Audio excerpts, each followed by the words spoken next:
Metropolitan Planning Commission, and I appreciate everybody coming this afternoon. As you probably know, the commission meets once a month, typically, but on this occasion we had a request from some folks at Allendale Strong to give a presentation on planning, and it didn't lend itself to being part of a regular agenda. So with the cooperation of our staff and the members, who I'm very happy to see this afternoon, we're gonna have this special meeting. Now, we are on kind of a tight time frame, and I believe we have to yield the orders no later than 5 p.m. Isn't that right, Mr. Clark? Yes, sir. Okay. And we don't necessarily have a pattern for this type of meeting, but we do have an agenda that we have come up with. So one thing I think we need to do before we do much of anything else is to start the meeting with a little prayer, and then a pledge of allegiance, and then we'll go from there. So if everybody wants to join in, please stand up. I'll say the prayer, and I'll ask Mr. Andrews to lead us in the pledge. Please bow your heads. Dear Lord, we thank you for this opportunity to be here today. We thank you for all the blessings that you bestow upon our world on an everyday basis. And we hope that we can never take those for granted. So please give us the wisdom to do what's right and the humility to understand that other people have an opinion as well. We thank you immensely for everything that you do for us, and we pray that we do what you want us to do in your image. Amen. Amen. Let us repeat the flag. I pledge Allegiance to the flag of the United States of America and to the republic for which it stands, one nation, under God, indivisible, with liberty and justice for all.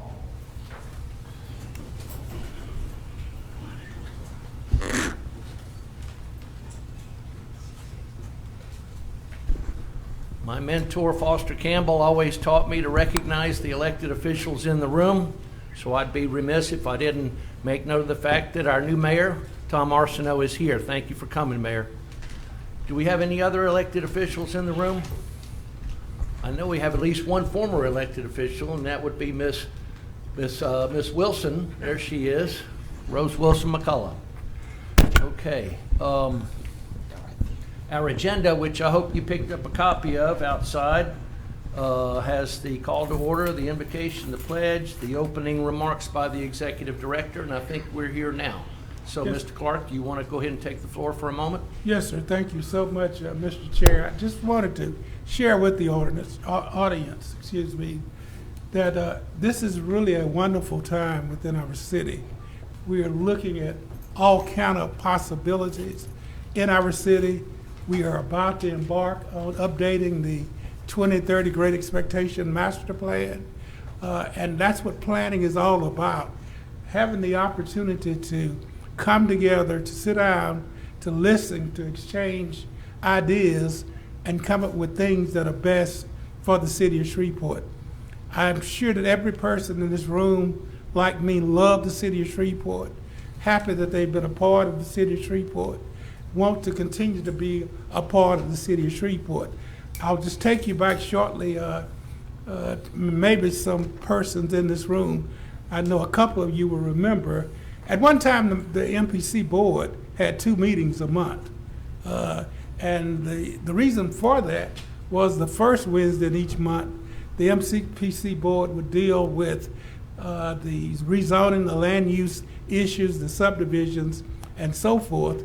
But that third Wednesday of each month, the MPC Board would deal with planning issues, new concepts in planning, theories of planning, educating the board of all of the different ideas of planning, and making sure that as the young planners continue to tell me, and I'm looking over at her right now, that we would make sure that the board understands what's trending around the United States, what's trending everywhere, in order for us to maintain that connection with a younger generation.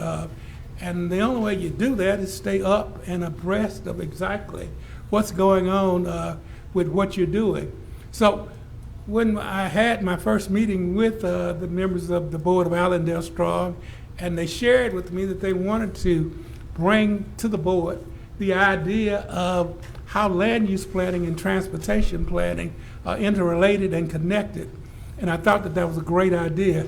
But I wanted to make clear that I've shared with others that if you have ideas and if you have desires to bring information before this body about anything dealing with planning, we will find time in the agenda. We're working with freeing up a Wednesday in the future so that we can get back to actually discussing planning. We have those situations where we're confrontational and we're fighting each other, but when we get into planning, planning is collaborating. Planning is bringing together. Planning is uniting. Planning is orderly development. Planning is growth. All of the wonderful things that we said that we wanted when we decided that we wanted to do a master plan. I will share with you that the master plan did not, like some people say, sit on a shelf and collect dust. I go in every morning and blow the dust off. But we have made use of the master plan. We use it every day.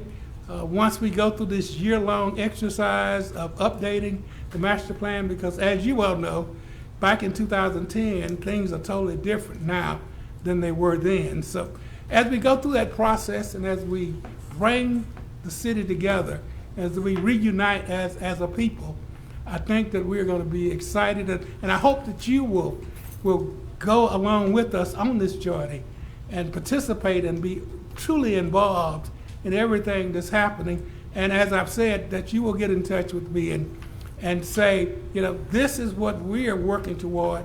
Can we come and engage with the board? And we'll continue this process. And as that process continues, we all learn, we all become united. Thank you so much, Mr. Chair. I just wanted to share that what we're doing with the staff, and hopefully it will assist the citizens of our city and assist the board in doing the things that we're all charged with doing. Thank you, Mr. Clark. Do you want to tell the audience about our update of the plan, the master plan? Well, we have not decided on a consulting firm as of this point. The master plan committee has made a recommendation. Once the master plan, the MPC board receives the recommendation from the master plan committee, and if that is accepted, we will start the contract process to engage that consultant and move forward. If that is not acceptable to this board, we will start the process over, and we will go through the RFP process again until we select a consultant. So the next time we meet, I will have more news about that process, because the MPC board meets June 7th, and once at that meeting a decision is made, we can make some determination. Very good, very good. Thank you, Mr. Clark. And I'm trying not to be too long so that we can listen to the citizens and not listen to me. Yes, sir. Yes, sir. Some years ago, when I first moved to Shreveport, I chose Broadmoor as the neighborhood I wanted to live in, and I met a man named Terry Langlois who worked for the Metropolitan Planning Commission at the time, and he was a Broadmoor resident as well. And we jointly formed the Broadmoor Neighborhood Association with the help of several others in the neighborhood, and started having monthly meetings. And the early focus of our efforts was dealing with the MPC and the zoning board and the city council. Mr. Arsenault was on the council at the time and represented us, and we had many discussions with him about how we thought the neighborhood ought to develop and certain things that should happen and should not happen.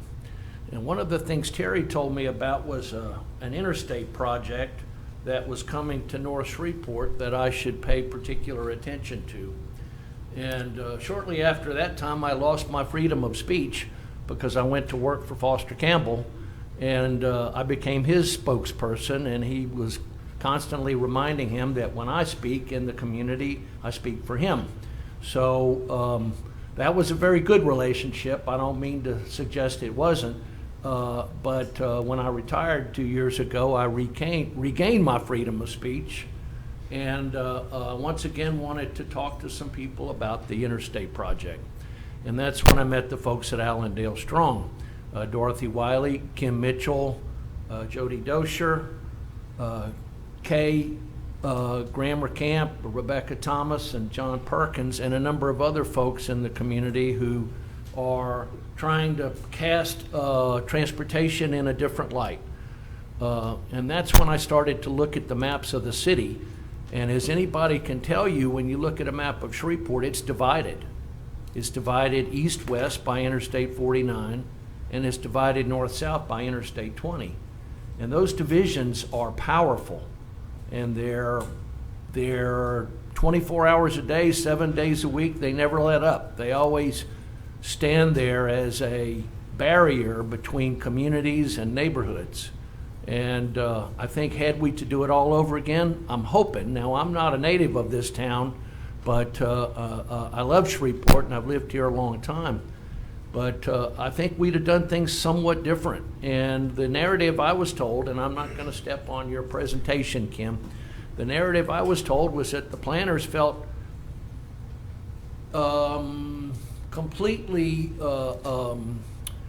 unable to address the coming of the interstates. And they saw where there was a divide, no pun intended, between the land use planning that they engaged in for the city and the transportation planning that was driving these freeways through our city.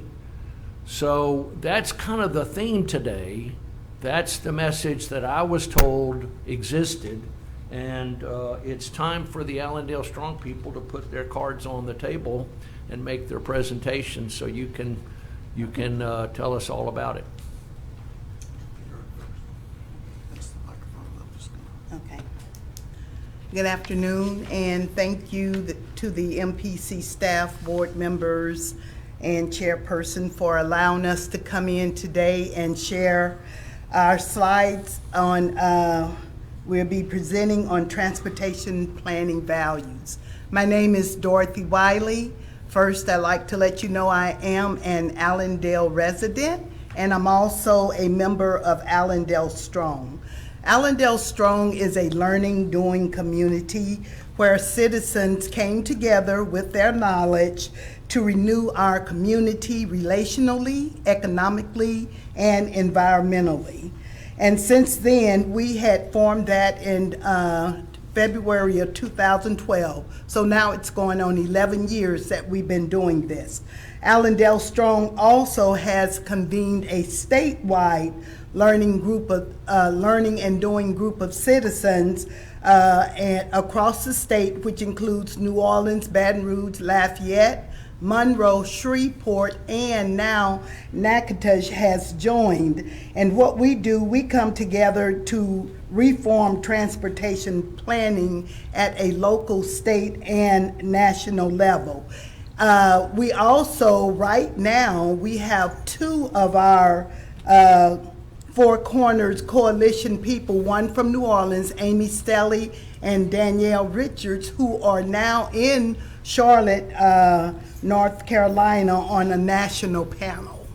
And the last thing is that Allendale Strong also has played a role in growing a national learning doing network of freeway fighters, and we work together so that we can reform transportation policies and practices. And these last two we both started in 2021. So as far as I can see is that the future is emerging out of Allendale. Next, I'd like to present a slide that has to do with streets, stroads, and roads. And I'd like to tell you about what each one of those are in the little box up there. So the streets, what they do, they build residents or community and wealth. They promote multimodal transportation options like walking and biking, bus lanes, wide sidewalks. They improve safety, they reduce vehicle traffic, and they also reduce speed 10 to 15 miles per hour. Now I'm just going to go over to the roads. This is what roads do. Roads connect places quickly and safely. It's a high-speed route between productive places, and the speed is at 70 miles per hour. Now, as I go back to the Strode is a combination of the street and the road.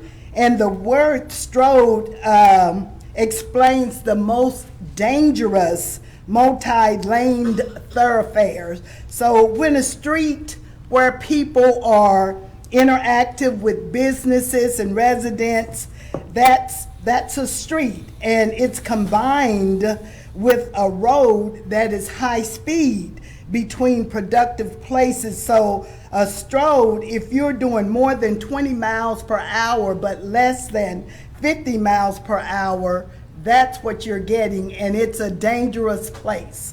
So my question is, what if we work together to shift the paradigm in how we design streets? Instead of vehicle first transportation, how about we need people first transportation system, which would be citizen led? Thank you, Kim. And also, we need to recognize, and we like to encourage more citizen-led learning doing group conversations. Those of you who would like to come in and be a part of a learning doing group, the opportunities are incremental development, ownership, housing and business, cooperative businesses, improving SWEPCO Park, and creating more citizen-empowered pathways to renew Allendale and our city. Thanks, Dorothy, and would just like to express how thankful we are to be here today and for your willingness to listen to what Allendale Strong has to say. I would like to just add that being a learning and doing group of citizens is really powerful.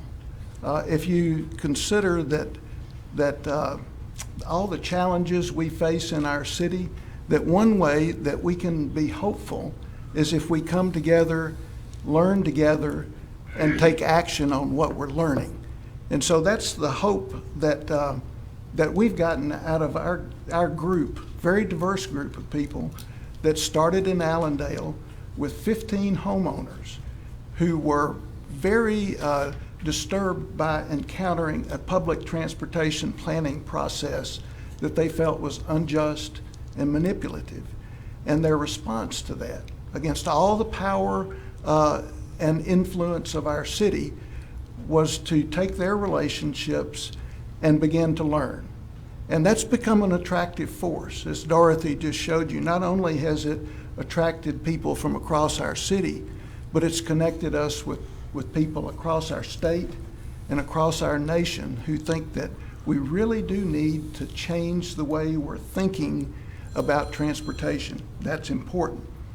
And so what I'd like to do now is just give you a little background, just a quick story, so to speak, of our journey.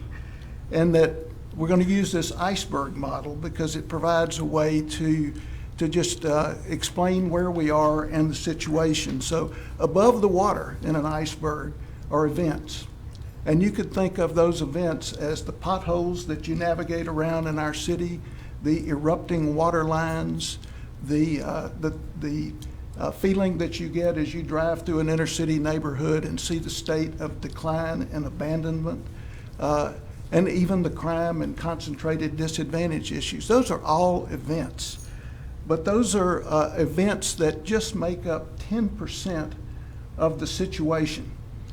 And what's important is that we don't just react to those events and try to solve them without going deeper.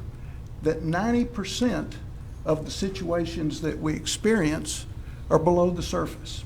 In fact, we could just wipe out everything above the surface, that 10% of the iceberg, And if we don't address the underlying aspects of that situation, the same problems are going to reemerge.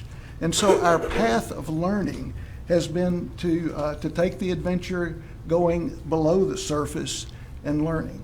And our group has, we've probably collected over 500 articles, research paper, videos, and continue to expand that body of knowledge that we make publicly available. So the first thing we do, we've learned, is that it's helpful if we expand time horizons, that we can learn more if we begin to see what the trends are producing and the patterns that those trends produce. For instance, we just got, we're fortunate enough that the city employed Urban 3 to come in and look at the financial viability or sustainability of the infrastructure in the city that we built. And it's rather shocking. And so that's looking over time. And so what that exposes is what we call the growth Ponzi scheme, which is really came about through strong towns capturing that. But what it is we've operated for the last 50 or 60 years under an illusion that if we expand the limits of our city, that the city's becoming wealthier. But the problem with that, and we learn from the patterns, best municipal practices of accounting ignore maintenance. And what's coming due is those maintenance bills. And they're huge, as we know, just in trying to deal with the EPA consent decree. So that's important. But we also learned about patterns across the country that in the 1960s, when we built the interstate system, city after city had what we would refer to as a Black Wall Street. And the decision that was made at the very time our country was beginning to deal with civil rights in the 60s, a decision had been made that we were going to cut up cities in a new experiment, and the way we were going to do that was to go through black neighborhoods because that's the least resistance. So we did.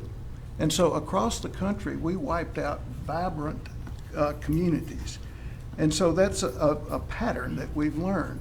But if we go even deeper, we get into learning about the structures that are creating these events and experiences that we try to navigate in our city. And those structures have to do with our policies and practices, resource flows, relationships, and power dynamics. And we've learned that the power dynamics in transportation planning are referred to as the highway industrial complex. And the highway industrial complex is quite satisfied with policies of the 1950s that are being used to create and aspiring to create the city of the 1970s. And that's where we are with transportation planning.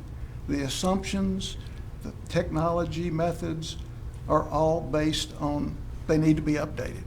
If that's what we're trying to do with transportation planning, is build the ideal of the 1970s, it's due for an update. And that's something that we've learned that we can do. But below it all, and is at the very bottom of the iceberg, are mental models. These are very powerful. They're our beliefs, our aspirations. That's what our hopes and dreams for the future are. And they're so deeply embedded in us that most of the times we really don't think about them. But we use them constantly. It affects what we see, what we can hear. We've had throughout our learning, it's been rather a question for us, is why can't our leaders see the harms that exist on either side of the interstates through our city? They're there with those with eyes to see, but they don't seem to see it. And so the mental models are extremely important in shaping the policies and structures, the patterns, and also the events. And so that's where we want to spend our time today, is in this deeper conversation. Because the deeper our understanding and intervention into our problems, the more likely we are to have transformative change. If we don't, if we're just dealing with reacting to the events, then we're really not changing anything. We may make it better for a while, but the short term tends to be the enemy of the long term. And so along our journey, we asked for and presented 10 categories of information that we think the public should be talking about. And among those was the need to update the way that transportation planning is done, to change and update the assumptions and also the technical approaches. So without a response to that, we ended up hiring a consultant, and a consultant who could analyze the current, what's called static modeling done by NLCOG, and compare that to what current technology provides is dynamic modeling. We also, so this is just one example. We've taken from the transportation model and the transportation assessment zones and taken the map that is currently used to project what we need to invest in. So the red dots on this one on the left, the illustration on the left, represent where we're losing jobs in the future. And so that happens to be inside of the loop of the city. The blue dots represent where new jobs are anticipated, which is primarily outside of the loop. And that works against what the city's master plan is projecting. And so let's look at those aspirational values. That the master plan makes Shreveport better, grow inside the loop. That's one of the assumptions and aspirations for the master plan. Reduce vehicle miles traveled. Funded maintenance is a value of the master plan. Multimodal preferences for pedestrians, transit, quality connected placemaking, and then local ownership, or we call that uniqueness values, because local ownership gives our city a uniqueness that we don't get with non-local business. But let's compare that to the aspirational values. And I'll call your attention, our consultant comments in 2 memos to NLCOG deals with problems in their transportation model. And the response here was, this is nonsensical future employment inputs, that the fixed red dots should be eliminated to correct the problem, and the blue dots should be reduced by 88%. So the aspirational values are make Shreveport bigger, grow outside the loop, increase vehicle miles traveled, unfunded maintenance. Some of these values are representative, maybe not by words, but by the outcomes of the policies and directions. And with unfunded maintenance, that's where we are. And then shift traffic to freeways, running over black homes and underutilizing the street grid. And then drive faster, farther, which produces low quality places. And then non-local ownership, Me Too, a Me Too city formula. And so what we'd like to do now is engage you in an activity. And Cherie, if we could pass that out, and I guess we've got enough to share with the audience. But we would like to go through the comparison with you. And so these cards that Cherie is passing out, we'd ask you to go through those one at a time. They're in order with what we will describe on the screen. And you'll have to make a choice. Because these are conflicting values, they're on opposite sides of the card. And what we'd like you to do is pick the value that you prefer and put that side of the card face up. There are there are actually 7 cards, but we want to engage you in that process. So the first one we'll compare. Make Shreveport bigger, grow out. And there's actual outcomes from that. That's produced a sprawling infrastructure It's contributed to inner city decline. It also has contributed to us being at the bottom of most well-being lists that are measurements, and then has created huge operational stresses as we try to take care of our citizens with policing, schools, and maintaining infrastructure over a large geographic area. And that compares to the other side of the card, is makes Freeport better, grow inside the loop, which the desired outcome of doing that is moving up on these well-being indicator lists and being an attraction to increase our population and be investable, not because of subsidies, but because we're a better quality place. So make your choice, put your side up, and then we'll move to the next card. The next card is about increasing vehicle miles traveled. That's the transportation plan. The outcome of doing that is this, what we call induced consumption, which is really saying we're providing a way to encourage you to consume more than you really need or want. You could think of it as rearranging deck chairs on the Titanic, but it increases pollution and it increased public health costs in doing that.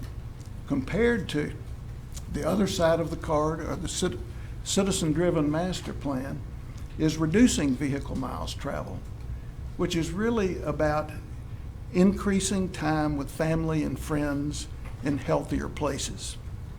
So the third card, let's look at unfunded maintenance. This is that value that we get at by maybe not what is said, but by what is done. And where we stand at our state is $15 billion of unfunded highway maintenance. That doesn't count the potholes on our city streets. That just includes our state and federal highways. And to go along with that, because of this deep-seated belief in freeways are our future, our legislature, relying on this outdated information, has $15 billion additional dollars of unfunded mega projects like I-49, Intercity Connector, the 3.5-mile billion-dollar project. So, and the terrible thing about that is the priority for funding new projects instead of funding maintenance just means that all new highway miles that we add just go to increase that deficit of maintenance that we cannot take care of. We need to think differently. And so we can contrast that to growing in is about being able to afford what we can maintain. And if we do that, then the outcome we desire is a more beautiful city, one that is well functioning for its citizens. So the next card, shift traffic to freeways, run over black homes and underutilize our street grid. So what are the outcomes of that? Well, there's another thing about mental models related to the freeways is that the best thinking is the way you solve congestion is add more lanes. But the reality of that is systems act in counterintuitive ways.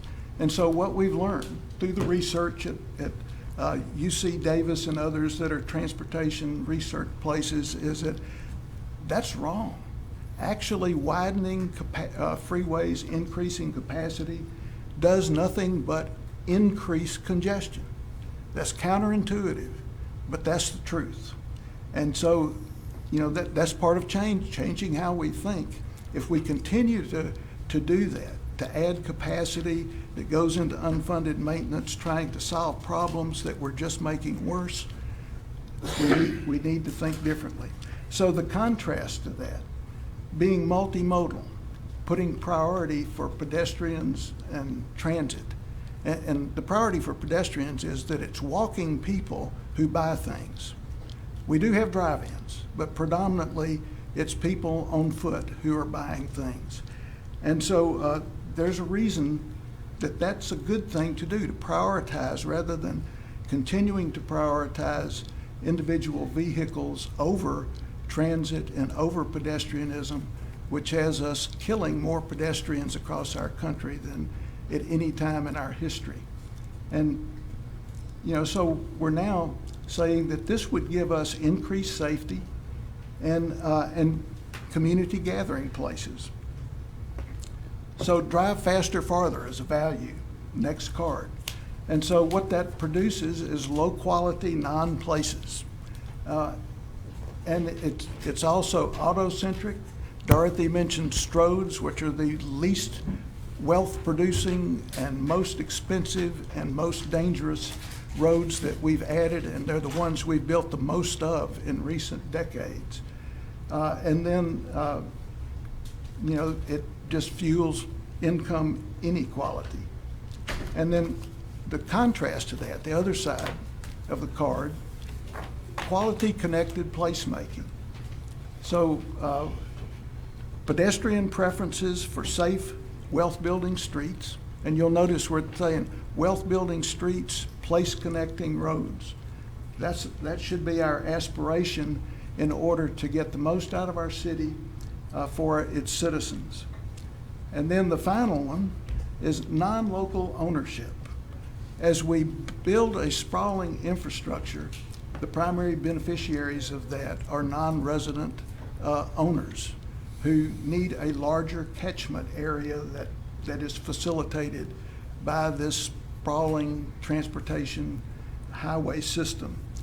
And what that produces is a mindset of buying jobs, and just from my own planning experience and talking with local business, local small businesses know that they are subsidizing big businesses that are recruited and incentivized to come to our community. So the opposite of that is a focus on local ownership. As I said, local ownership promotes uniqueness value, which is a big value in trying to attract people to your community, to be unique, not to be me too.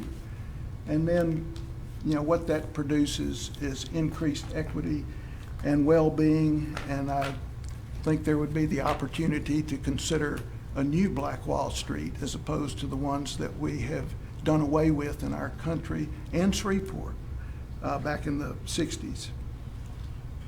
So with that, there's one more card, and it's really one to say, do you want your grandfather's vision of an ideal city, or do you want your grandchildren's desires for the future? And so if you got all the cards, I'm not going to just ask for a show of hands, that's your vote, but we are encouraging you. We've set up on the Allendale Strong website these cards where if you're interested, you can go there and record your selections, and we have that visual survey, which is the cards. So, but you at least can see how you think about the values that can shape our community. You can't have both. These values are working against each other in the outcomes that they're trying to create for the future. So let's talk about the history of Shreveport a little bit. We're going to begin back in 1950. In 1950, Shreveport was 24 square miles for 127,000 people. There were about 30,000 of that population that lived within walking distance of downtown. Talk about a great setup for a vibrant downtown, which we were at that time. And I'll also suggest this, that Allendale was a great place to live at that time. Just talking to longtime residents, one of those in particular I consider the wisest person in Shreveport is Rosie Chaffel. And Rosie said, she moved here from Bastrop, and she said that Allendale was a great place to live. It was affordable. Everybody had a job. Everybody's kids went to school. It was a great place to live. And then what we did to Allendale and to other places is we began a new experiment. We all, our leaders and all of us bought into new thinking about the way that cities should be shaped. And so we began a new experiment of separating land use planning from transportation planning in 1956. And it was, we came across, and once again in our learning, an interview with Arch Winter in 1986, after Arch had been here several times and not only doing the 1956 plan, but also in doing updates in a downtown plan. And what he said in the interview is very revealing. He said, as a planner, he had no choice. He had to accept that Shreveport was going to be cut into quadrants. And he obviously didn't think that was a good idea, but that was the new direction in the way we were, as a country, going to change the way that we grew cities. And it was, with the idea of unlimited resources. The more we can get people in cars, the more we can get more families getting more than one car, and the happier the automobile industry will be.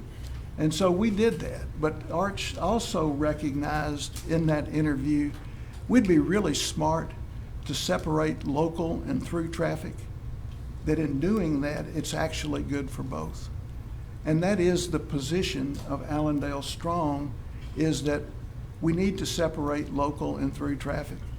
Learning from St. Louis and other cities is when you combine the two to go cut through your city, what you do is reduce business activity. Because I think you can probably grasp, if we combine local and through traffic, we're increasing congestion. And so that's a deterrent to business activity. And so, we started doing this. And Arch, in that 1986 interview, started off by saying he was involved in trying to stop a freeway project in his hometown of Mobile, Alabama, in 1986. So we've all been a part of an experiment, generationally. We've all gotten used to it, but we need to think differently. And so in 1960s, I-20 cut through the city, wiping out a vibrant crosstown community and other African-American communities, having a negative impact on Texas Avenue, which was our Black Wall Street, and then also triggering the decline of our central business district in Allendale. And then what did that get us? We grew in land area about 350% to 1980. And we grew to our maximum population. So while we increased land 350%, we increased population 60% to 207,000 people. And so we were still happy with that direction, I guess. So in the 80s, we added I-49 intercity connector south of I-20, cutting through Cedar Grove, accelerating outward growth, and also the decline begins of other core neighborhoods, including Highland. So we continued this, and in our current time, where we are is about 110 square miles. So that's a 450% increase of land area since 1950. But something happened. You could say the growth Ponzi scheme began to really take effect or something, but we've now lost population. We are at 184,000 people, and we're at about 45% more population than we were in 1950. Yet we have this huge infrastructure to take care of. And since we've expanded our time horizon in trying to understand patterns, we now know that the long-term threat of I-49 through Allendale is responsible for the loss of 12,000 people from Allendale just since 1980 to now a population of 5,000. And I'll say that during this time frame, we had a reprieve. In 1997, the Department of Transportation, the Federal Highway Administration, and then Governor Foster said there would be no intercity connector project north of I-20. We have those letters and that designation, and so at that point, what they said is the loop will be I-49.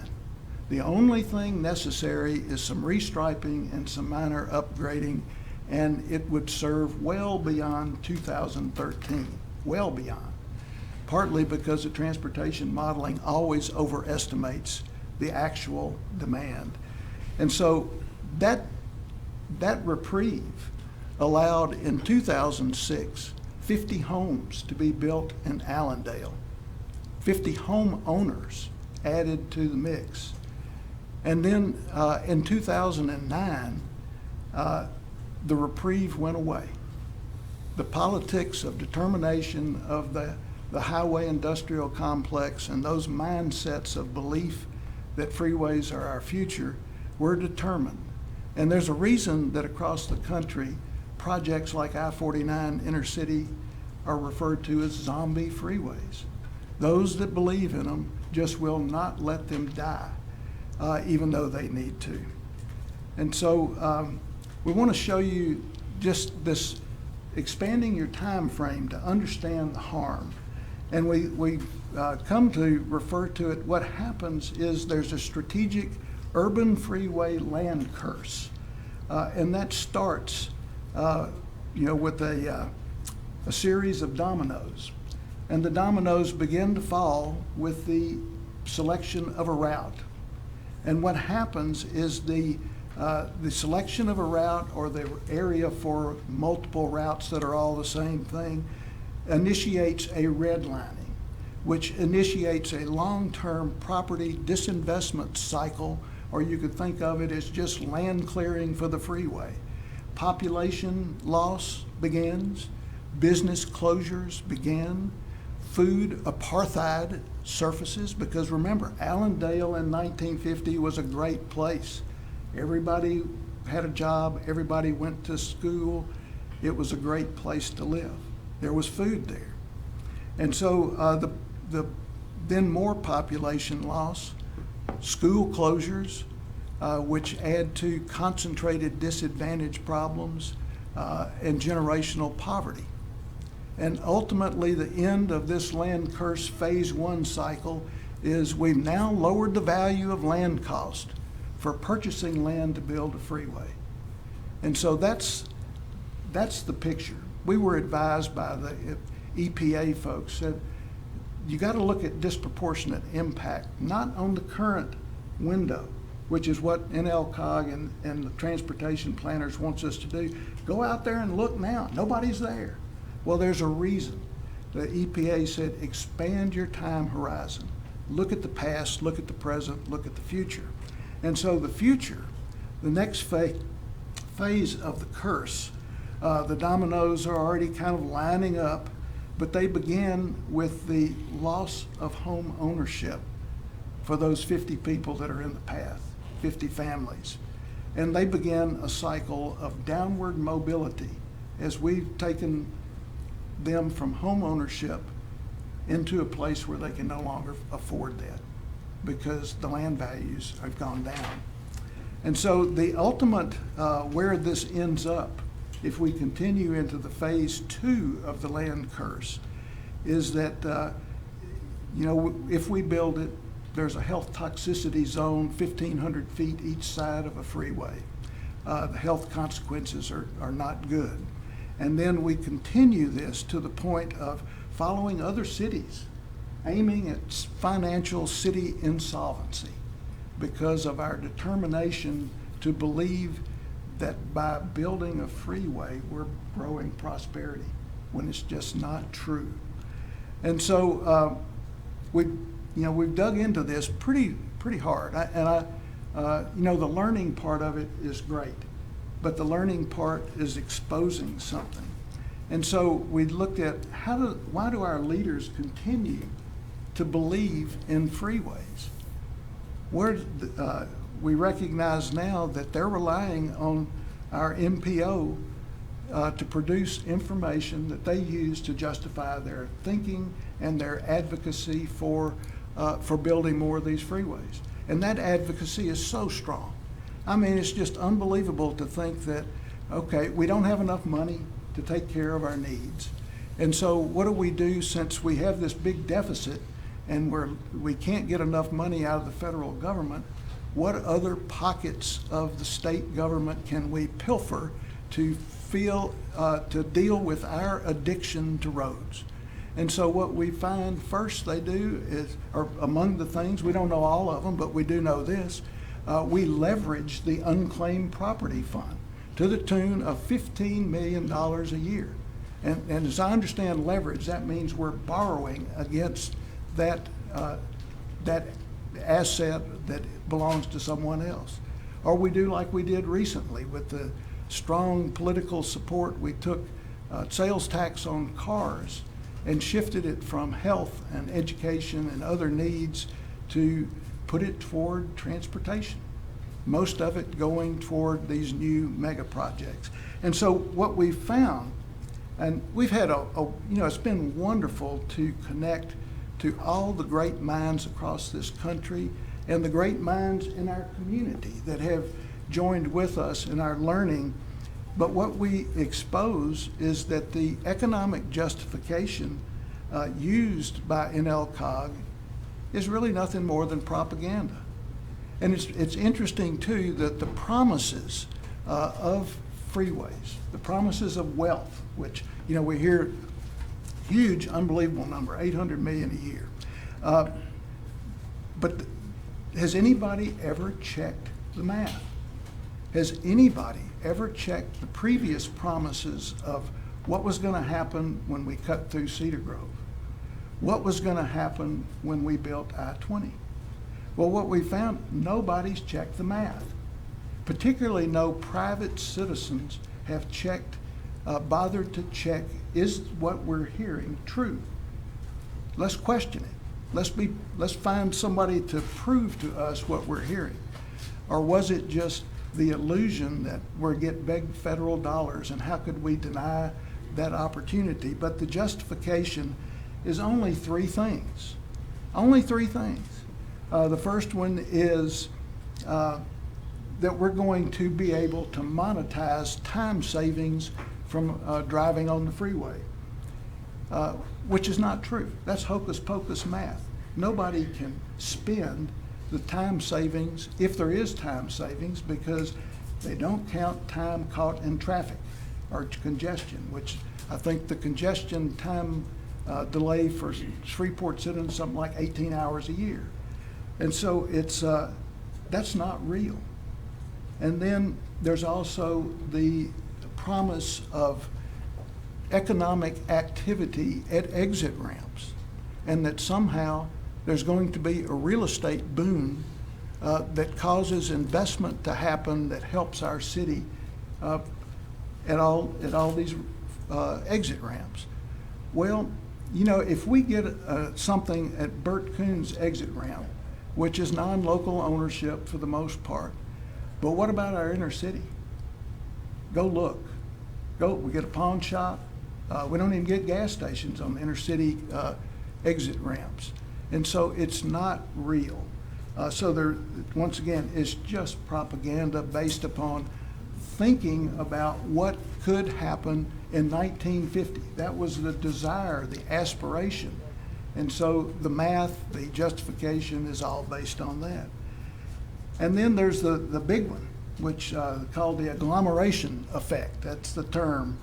And what that really is induced demand, or saying, and you can think of that, build it and they will come. And that kind of is the truth. If you build a freeway, people think they can get somewhere quicker, and they take the freeway, and it creates congestion, and they would have been better off to go across the street grid. But this spreading out is not real. And the research shows that induced demand is not a positive. It is actually a negative. It drains the value of your city and stretches the cost beyond what the citizens who live in the community can afford.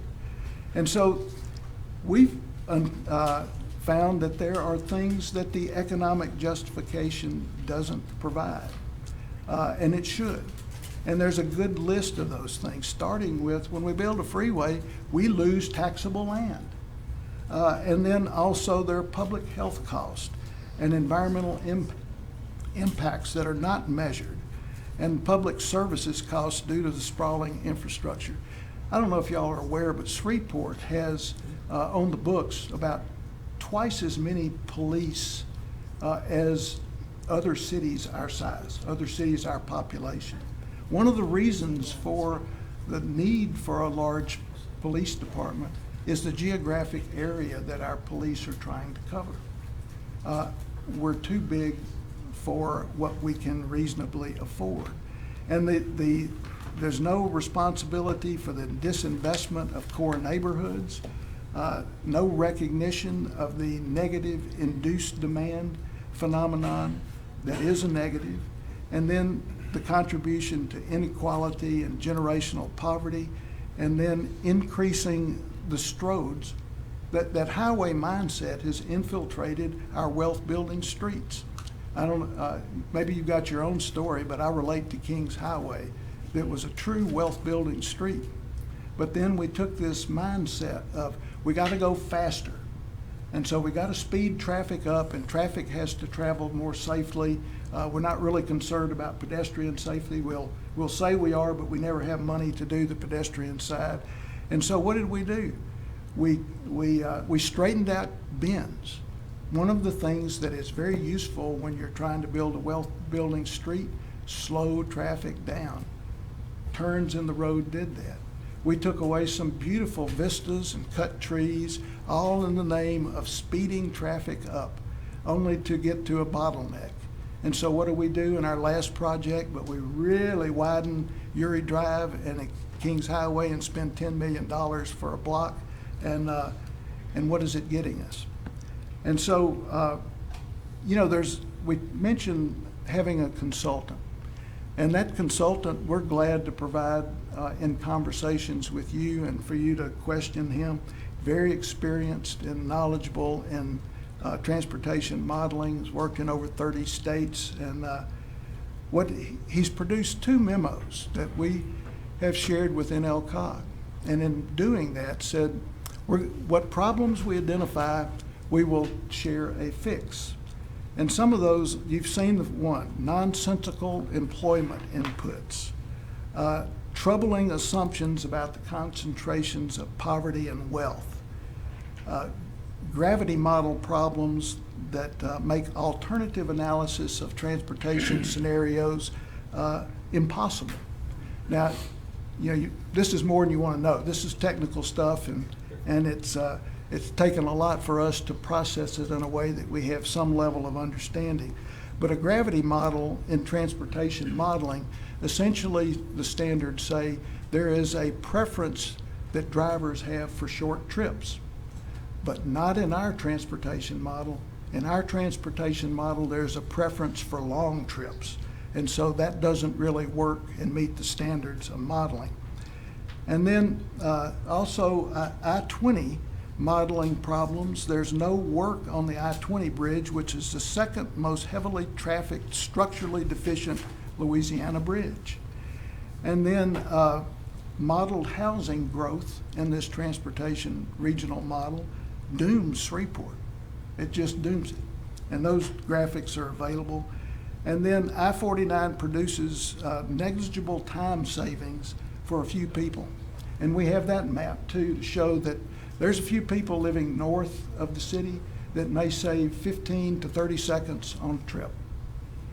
So is that worth $1 billion for 3.5 miles? And keep this in mind too. We already have the loop, but we cannot afford to maintain the loop and build the connector. We just can't.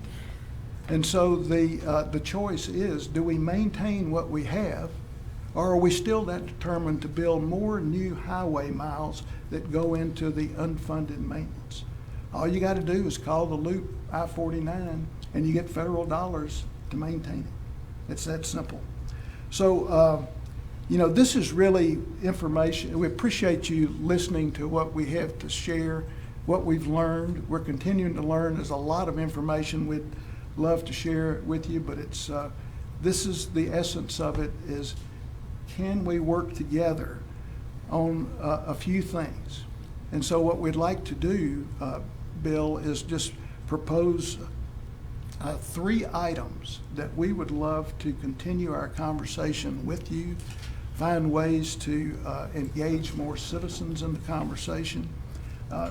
One is, let's shift the transportation planning aspirational values to prioritize the city plan or the master plan aspirational values. We can do that. That's just an experiment.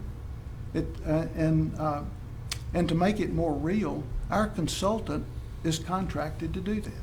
We've asked him to do that because we are interested in modeling what the NLCOG has refused to do. That when we separate local and through traffic, that can be modeled with updated dynamic modeling. But when we do that and we look at wealth building streets, we'd like to see local traffic using a business boulevard to create more business opportunity per mile of road. So if you are interested in working with us on that, we've already got the consultant. Would love to share that information with you, and even if useful, Alan, to bring him to town so that you can engage him.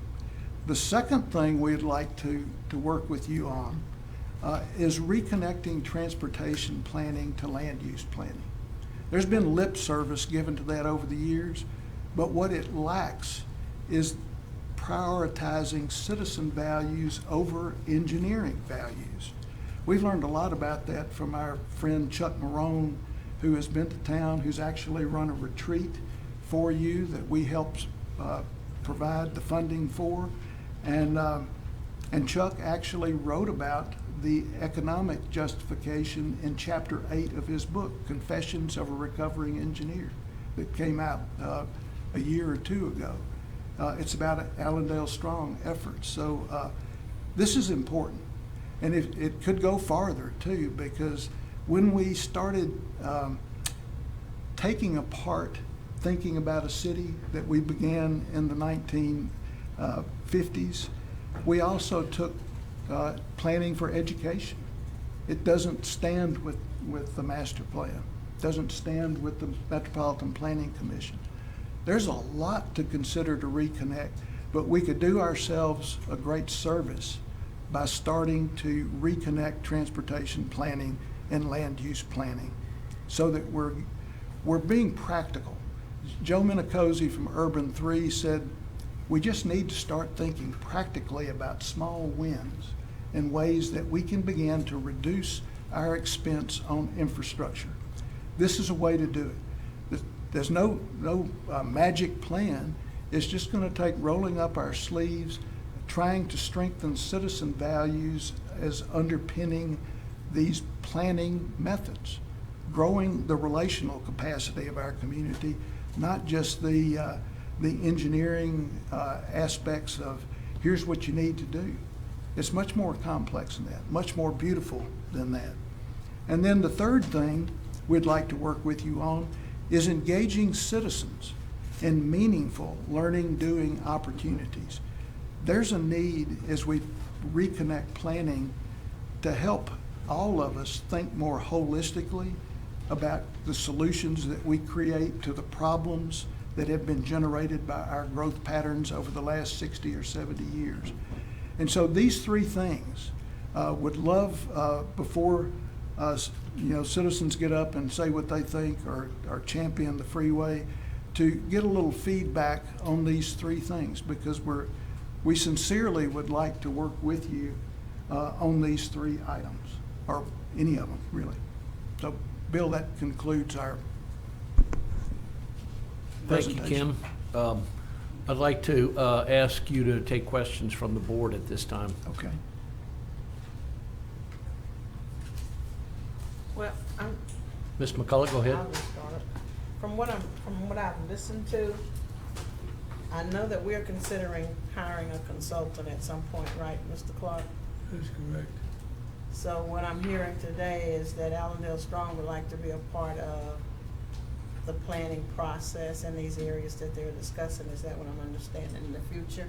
We would, You'd like we would to sit love at the to table? engage in any way that we could with you. You know, we found success in this concept of citizens from all parts of the city learning together and then trying to take action, well beyond just the freeway issue. And Rose, you're aware of our efforts around trying to start a cooperative store, trying to reinvest SWEPCO Park, and now trying to even have put together collaborations around housing that is small and incremental development. So we welcome any of those kind of opportunities to bring to share what we know, to share it with other neighborhoods for that matter, if they're interested in this concept of learning and doing. And even with you, did I understand you to say Allendale Strong has a consultant? We did. When we got no Yeah. response from NLCOG about our request for them to update their assumptions and methods, we were actually advised by one of our pro bono attorneys to talk with Smart Mobility, and that resulted with some effort in us getting access to the transportation model, and he's working for us. So you're really seeking a collaborative effort from Allendale Strong and having a consultant. Once we hire our consultant, it sounds like you'd like to kind of sit at the table with us. Well, I think our group would love to be at the table, and if there's a way to leverage our consultant to get more done in the master plan or to provide some value, you know, it's always nice when we collaborate. That means that we're sharing, not only sharing expense, but we're sharing risk and reward. And so we'd love that, you know, to see if there's any use in the master plan update process that our consultant could help with. Well, I really appreciate your presentation today. You know, I worked with, during the time I served as city council person, I was very supportive of Allendale Strong. And the idea of the I-49 project, I mean, we had a lot of issues concerning that. Mm-hmm. And I'm still in the same place now that I was then. So you do have my support. If it's anything, you know, that I can do, I'd sure be willing. So thanks again for your presentation here today. If there's anything we can ask you to do, help us grow the public conversation. This is an extremely complex issue.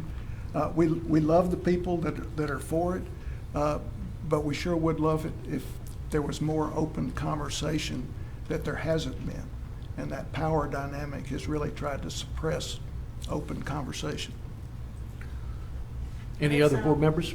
That sounds like the aim of what our director, what we've been working on is getting more people involved. Mr. Clark, am I correct? Yes, we're trying to engage the entire city Right. in all different aspects of the city, with all different avenues and all different ideologies, not just transportation, but Okay. all the other things that are affecting our city. Everybody in this room knows many of the things that are affecting our city because we hear them every morning. So those are some of the things that are extremely important. Any other board members have questions for Mr. Mitchell or Ms. Wiley? I got several questions, but Kim, I appreciate your opinions, and I kind of not happy though that you have characterized people who are pro Interstate as propagandists, racist, not caring about the citizens in the city, and I think unfortunately that's one side of this argument, I guess. And so you talk about wanting to engage and wanting to have conversations, and you have slides up there that indicate the opposite. So that's just disappointing. I hope this process could be more constructive than that. So, there was a lot of points in there that you make about time saved, time saved on the interstate. I'm just kind of curious as to how many people in here rode on an interstate today in this room. I mean, I'd imagine most of us did and have. Chris, I would like to just say, we're not saying anybody's a racist. We're not saying people don't care. But we've studied. Opinions are one thing. Research, facts are something else. And we're entitled to our opinions, but we're not entitled to our facts. That's a wise political statement. And so if we want to talk about the facts, let's talk about the facts. The harm done to African American communities, you said it was racist. That's your conclusion. But that's what was done in Shreveport. It's what was done across our country. It was very intentional. So frame it as you might. I did not frame it that way. Well, I just saw the slides and I was listening to you, but we all use the interstate system. It's a vital part of our economy, and I think it's important to recognize that. It's we can look at towns that the interstates don't go through, and they're in full decline in Louisiana.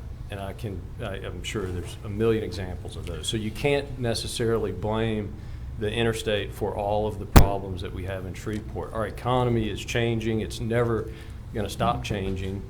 And I think you can't ignore that transportation is part of that process. Transportation is good, Chris.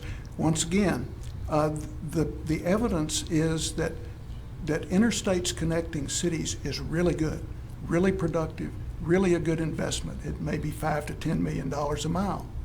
But interstates through cities have evidence is overwhelming. You're not considering the evidence, but the evidence is overwhelming that at $200 to $300 to $400 million a mile, it's not a good investment. It spreads cities out. Our infrastructure deficit is more like $3 billion here in Shreveport. We only talk about the consent decree work at $1.1 billion. And that's due to the pattern of development facilitated by cutting up cities. The evidence is overwhelming. The evidence is overwhelming that transportation helps cities. It helps them grow. I mean, you can look at Dallas-Fort Worth. I mean, there's full of interstates over there. Their economy is booming. I'm not saying they don't have problems. All cities have problems, but I just don't think it's right to come and say the opposite side is propaganda when they, in this forum, haven't had a chance to even say anything yet. And so, that's just my reaction to that. I appreciate that. And we can back everything that we're saying up with evidence. I said opinion is one thing. Well, I mean, I ride on the highway, and I can tell you my evidence is I have time saved when I ride on the highway. I have time saved in town. So you just tried to blow that off and say there's no time saved. But and I experience it every day. How can you monetize that? I can tell you because I get more done at the office between places that I have to go, and as opposed to if I had to ride through, and I do have to sometimes. I have to ride through North Market. I have to go places, and so there's just you can't present these things as a fact and say that it's propaganda to say anything else when, I mean, we can experience it. So I just would hope that you would be open-minded and listen to citizens who care about the economy here, who care about transportation here, who recognize that that's a part of our model in Shreveport. It's a big part of why we're here. We're a crossroads. I mean, that's a big thing. We have the river, we have the interstates, and it's very important to our economy. And so you look at the road, and we have one little gap in it through Shreveport. And so you think that stopping that one little gap will solve all of Shreveport's problems. It won't. But Chris, in 1997, the determination was we don't need to build a redundant road in Shreveport. This was the federal highway, the state government, and they said it's a waste of time and money to do it. We didn't, or our leadership did not accept that.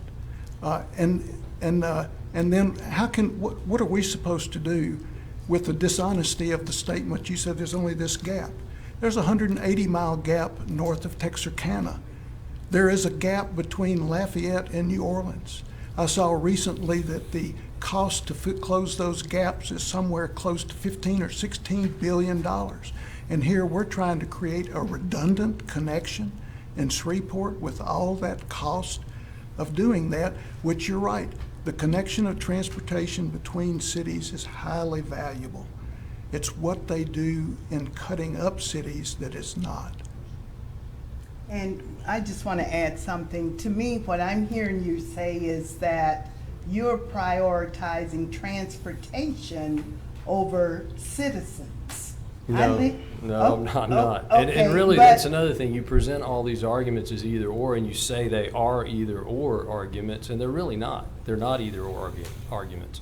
So, you have the card, you take one or the other. You can't have both. You say you can't have both of those things. You can have both of those things, and I think there's people that can speak to that. Well, Chris, the evidence is in the condition of our city. And if we're going to continue to think and try to do what we've been doing, we're going to get exactly what we've got, which I don't know how you view that. I just know we're not on the upswing on well-being indicators, and then we've got this huge deficit of infrastructure maintenance that is looming and taking us in a bad direction. So we have tried to have that conversation. I asked the Committee of 100 in the very beginning, years ago, we should open the conversation. It's the reason I got out of the Committee of 100 is when a $100,000 campaign was promoting the idea that there's only this much left to go in the gap, when that's just not true. And there is a boulevard aspect in Kansas City to I-49. So there's a lot that you're leading us in a way. How can we have that conversation? Well, Kim, I'm not a highway expert, but I'm a highway user, and I live in Shreveport. And you have hired highway experts that have one opinion about this, and so there are plenty of others I know. And I think it's important for everybody to hear both sides without poisoning the well, and that's what I'm saying. And you present any other opinion as propaganda, and that's disturbing. And I'm not a highway expert either, but just learning what I've learned through this. For you all to come 3.5 miles through my community, uproot me from there, it was already done when I-20 came through and divided the city up. You can look at I-49, what it did to Cedar Grove. And what is always said, we'll find you all somewhere to live. I'm already in a place. So what I'm hearing from you is that transportation over citizens. I live in Allendale. I know That's you're not right. saying That's no. not true. Please don't cut me off, sir. What Mr. I'm Chair. saying, I mean, you're shaking your head. What I'm saying Mr. is Chair. that, I mean, to go 3.5 This is miles not what for $1 we billion, intended this to you know, We no. need to move on, please. Well, what I'd just like to bring it back, all we were doing here today, and we appreciate the opportunity, we're sharing what we've learned.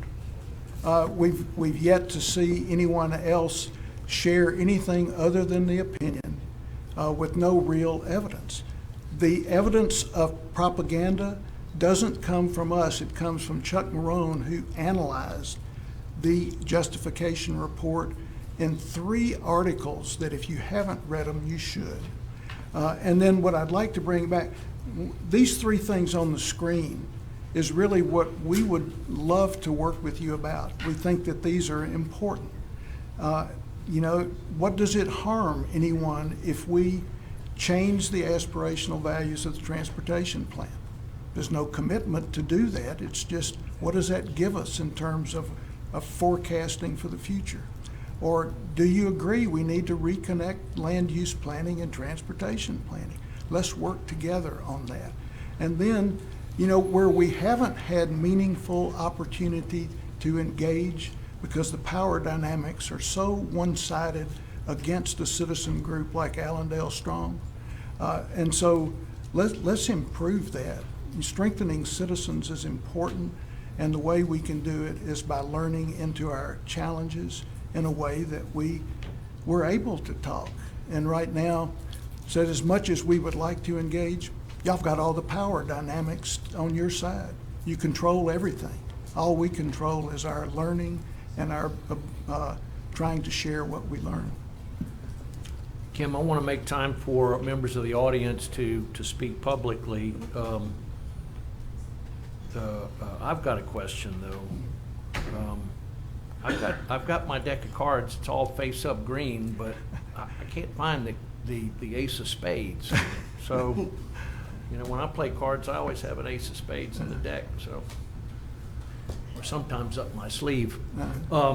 This board in 2016 passed a resolution unanimously in favor of the Interstate 49 intercity connector. Now, I asked the staff to produce the staff analysis that backed up that resolution, and there was no staff analysis.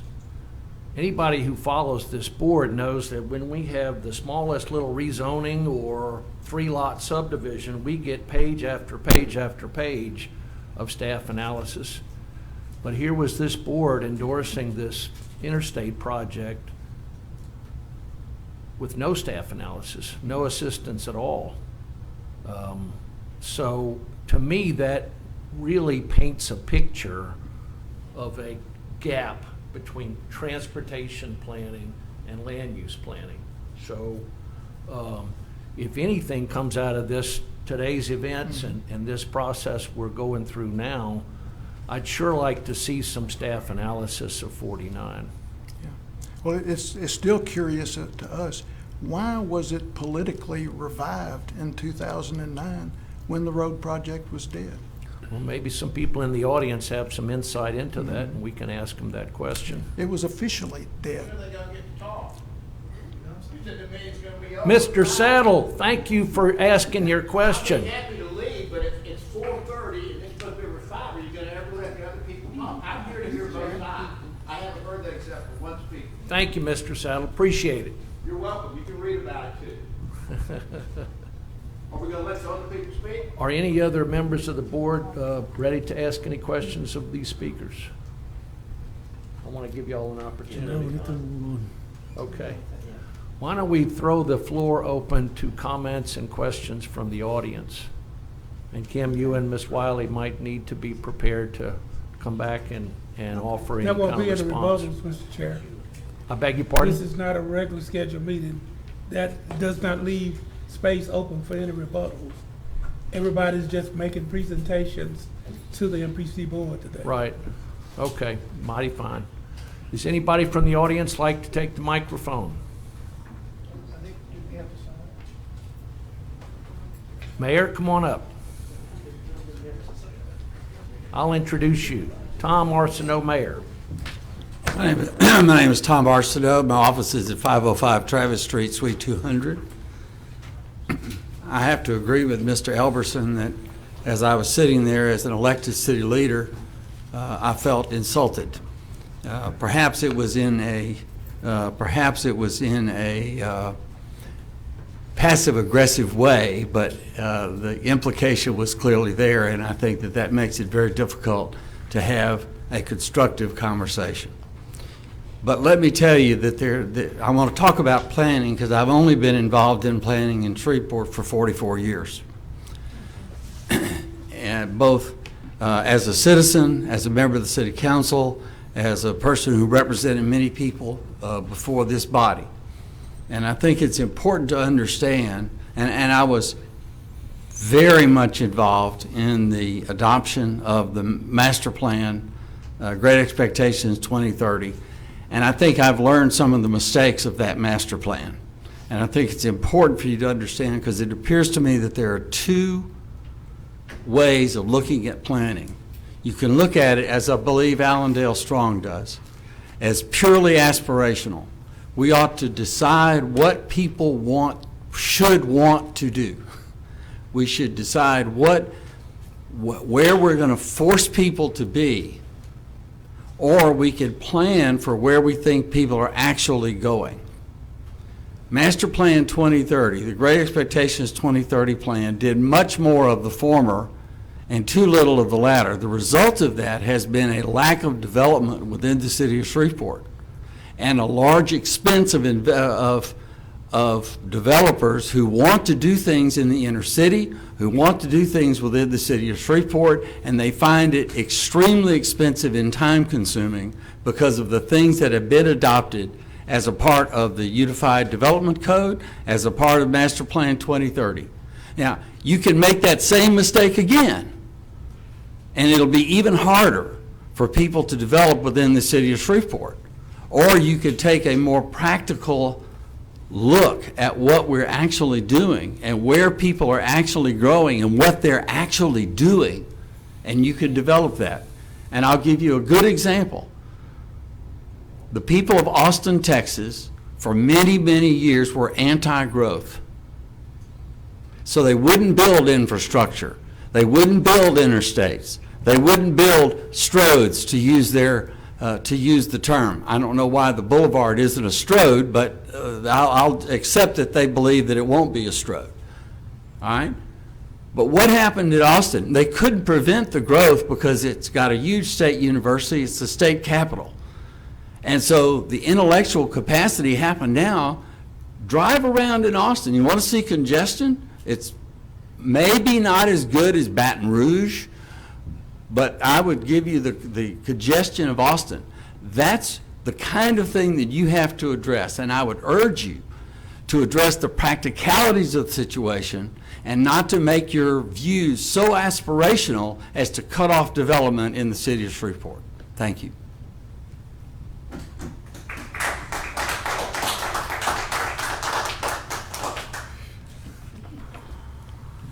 Hi there. I'm going to just move this for a second.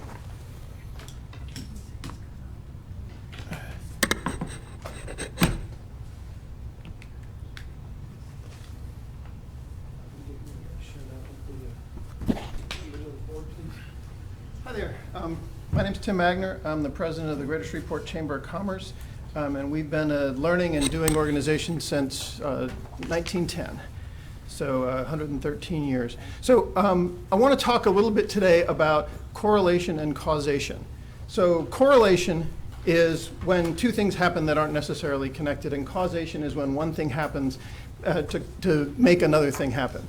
So correlation is like wearing your lucky socks to the Saints game, right? The Saints win has nothing to do with whether you wore your lucky socks or not. Okay, we've heard a lot today about how one thing causes another. We've heard about how our community is certainly divided and segregated. And so if you look at the map there and you look at the first page, you can see there's definitely a racial division. And yes, the line going right down the middle is I-49. But I would argue that that's correlation, not causation. So if we go back to history, because we're looking at facts. So this is a map from 1899. Okay, this is a map of the city. This is 5 years before Cedar Grove is founded. This is as Allendale is just beginning to grow. So you can see that Shreveport at the time was the confluence of 5 different railroad lines. There's a railroad line, so Allendale, Allen Avenue is built west of the railroad line there. And you can see in the bottom right corner there's a bunch of railroad lines. If we orient these maps to the same direction, you look at the map on the left is the 1899 map, and the map on the right is our current map. And what you notice is those railroad lines are still 105 years later. We have lines that already bisected the city in 1899. The city was actually built around those lines. Those lines at the time were bisecting open field, but they've now become where the city was built around. And so if you look, I-49 through the city actually follows the railroad line all the way down to Flournoy Lucas.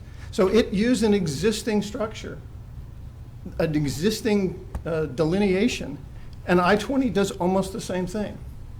So we're using existing infrastructure that was already predating the city as part of the mechanism of how we designed the transportation infrastructure to do as little damage as possible because we're using existing throughway space. You heard today about how nobody's doing transportation projects anymore. There's 100, almost 200 transportation projects, mostly in major cities, that are either ongoing or that have been completed.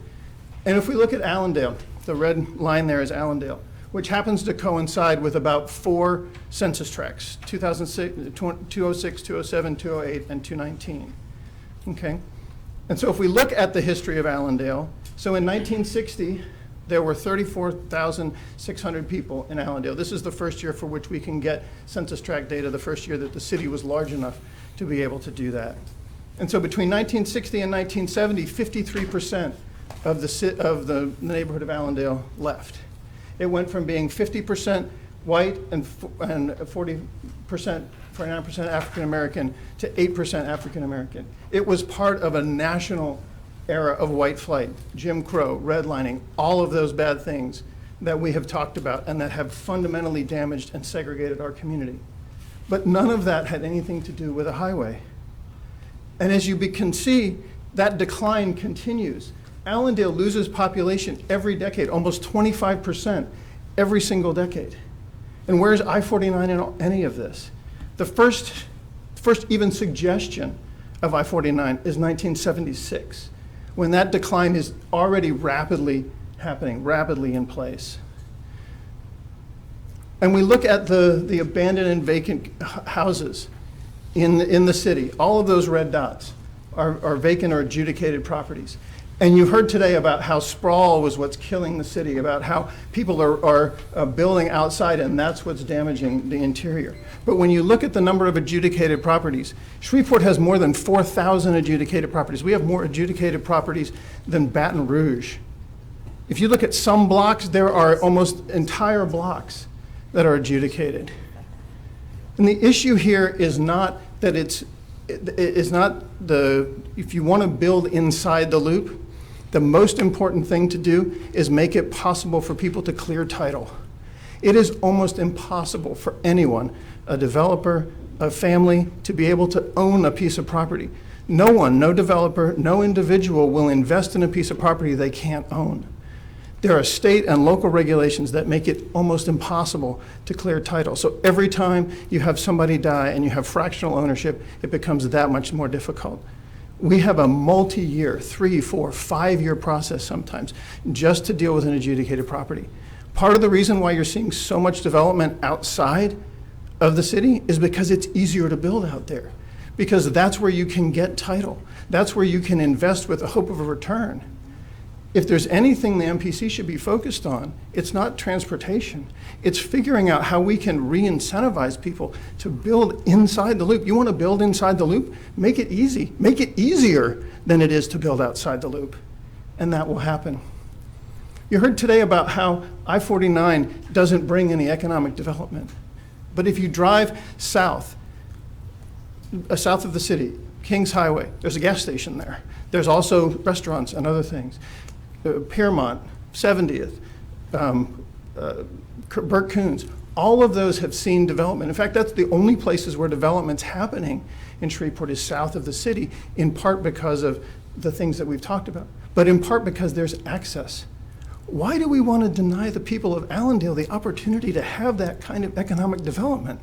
Why do we want to deny them the ability to have $1 billion invested in their community, to create 2 opportunities, Hearn Avenue and Ford Street, to develop, to reinvigorate that community? We have the opportunity, we have the capacity, and the opportunity is there. We want to be at the table.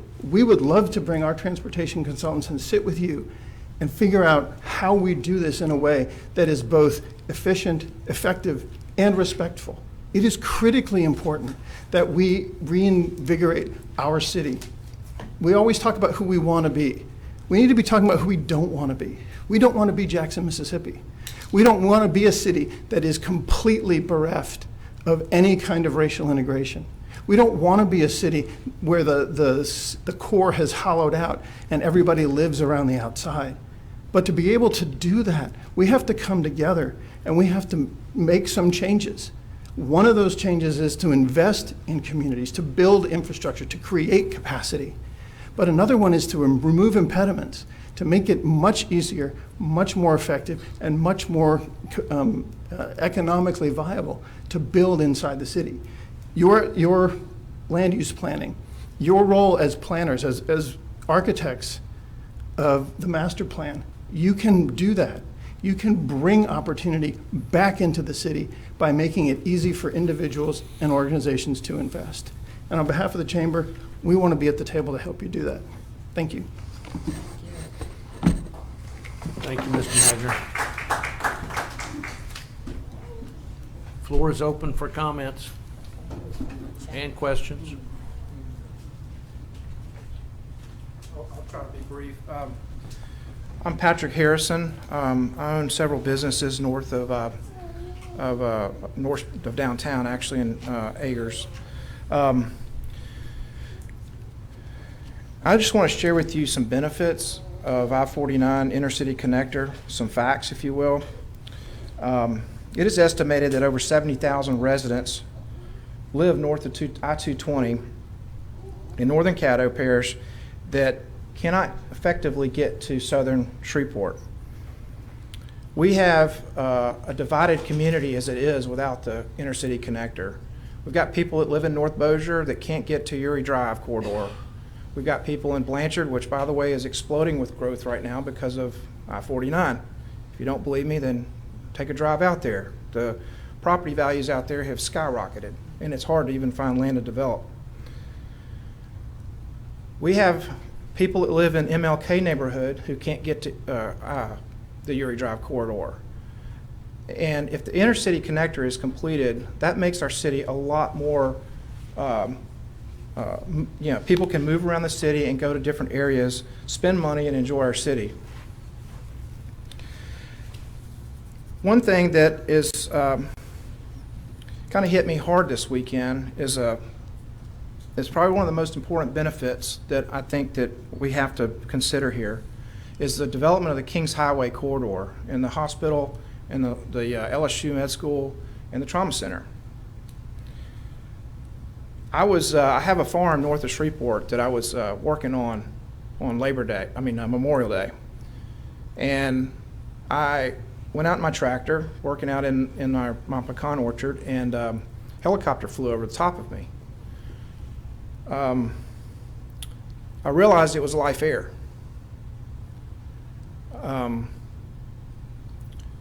I did not know what was going on, and as I got to the end of my field, I saw a bunch of policemen and first responders and ambulances down there. And what it was, and you can look in the news, it was a one-car accident where a 51-year-old man was driving home to his home in Belcher, and he missed a curve. Don't know why. Maybe he had a medical condition. Looked like he probably was distracted. He went off the road, flipped, and went into a ditch right at the corner of my property. This happened at 1:16, apparently, according to the news article and the 911 call. A helicopter flew over my tractor just after 2:30. The way it works is first responders know how to calculate when they have a person hanging on to their life, how much time they have to get to the trauma center to make the decision whether they send it in an ambulance or they take and call Life Air or whatever conscious decision they make on that. Well, they made the decision to call Life Air, and the man was alive, but when they got there, he had passed away. I can only think that, and this was right next to exit for Highway 169, 223. He would have had, that drive from that point to the trauma center is maybe, in an ambulance, maybe 15 minutes max. There's a big difference in a person's life in 45 minutes or more than 15 minutes. And I've said these stories before because there's people that's actually died en route to the trauma center that had major accidents on 220 in Bossier. That is one of the biggest benefits that we have as a community, and we're fighting every day to try to keep it. But the northern half of our community doesn't really have access to the trauma center. You can't get off on North Market and fly 100 miles an hour down North Market. Ambulances have to stop at 18 traffic signals to take precaution before they can get to the trauma center. And this is not the only factor why we should build 49, intercity connector, but it's a big one. It's a quality of life. It potentially can save lives. And the other thing I wanted to say is, I really care about Allendale. I care about the citizens of Allendale. I'm tired of being accused of not caring and of being a racist, because it's the last thing that I am, I promise you. I have compassion. The Committee 100, the Chamber of Commerce, the BRF, the Economic Partnership, we want to go out of our way to help the citizens of Allendale relocate, or whatever that process may be, to help them through this process. And we're absolutely willing to do that. And we would love to come to the table to have discussions about, if this happens, which we hope it will, how can we come together as a community to help that community grow? I mean, I don't know about you, but $1 billion, it was $850 million. I can't even imagine what an $850 million to $1 billion economic impact from construction alone for that project would do to downtown in Allendale. It's also been calculated, and I could question that too, it could be more or less, an $850 million economic impact to the city of Shreveport. Those are real numbers. Those are numbers that create jobs for people, that help people like myself, I have a distribution company, who I can provide more jobs and grow my business and help recruit other businesses. We need that. I have a distribution company where I have 18-wheelers. I have to send them around the city of Shreveport, 13 extra miles when it could be 3 miles. I pay every single day more money. It's costing me. It's holding us back because of that. And every service company and most businesses in Shreveport that have a fleet of vehicles have to go through the same thing. And it's discouraging. And this is why some of them have moved out and gone to North Bossier or Marshall or Longview. I think Mr. Mitchell brought up some very good points to consider, some really good points. But I also think that there were some points in there that are just absolutely wrong. As Mr. Elberson said, the convenience of an interstate. I drive the interstate into Shreveport every day. I promise you, I get to my office at least 10 minutes earlier by just taking the I-49 north than I would if I was going Highway 71. Both of my neighbors next door to me, both of them were killed in a head-on car crash on Highway 71 because it's a head-on road. Divided highways are much safer. I'm going to leave it at that. Thank you. Thank you, Mr. Harrison. Can I get a show of hands? How many people would like to speak? I only see 2 hands, 3 hands. Okay, let's see if we can fit everybody in before our time expires and we all turn into pumpkins. Mr. Clark. Versa Clark, I guess this is really my fault. In May of 1985, I was publishing a magazine called Port City Magazine. The first copy of that magazine on the cover said, I-49, where are you? And we were talking about the Mount Auburn study at that particular time. There was no port, and what we were talking about Shreveport being was a transportation hub for warehousing, shipping, and receiving. This conversation came up about Allendale losing all of this population. What Tim failed to say was that was done because of the Sun Belt boom. Those jobs that came in here with GM and GE, those people that got those jobs lived in Allendale, a lot of them. And when they started making that money, they moved out of Allendale. Who came back in there to invest, reinvest in that particular community? That's been our problem.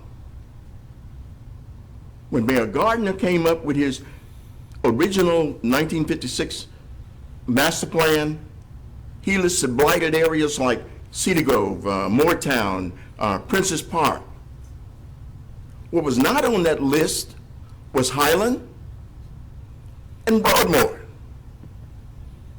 But when the sprawl came in, the kids that were at Byrd High School at that particular time that lived in Broadmoor and Highland, when they went on to LSU, Texas A&M, wherever it was, and they came back, they didn't move back into Highland. They didn't move back into Broadmoor. And guess what? When that disinvestment started, blight came. And it still continues.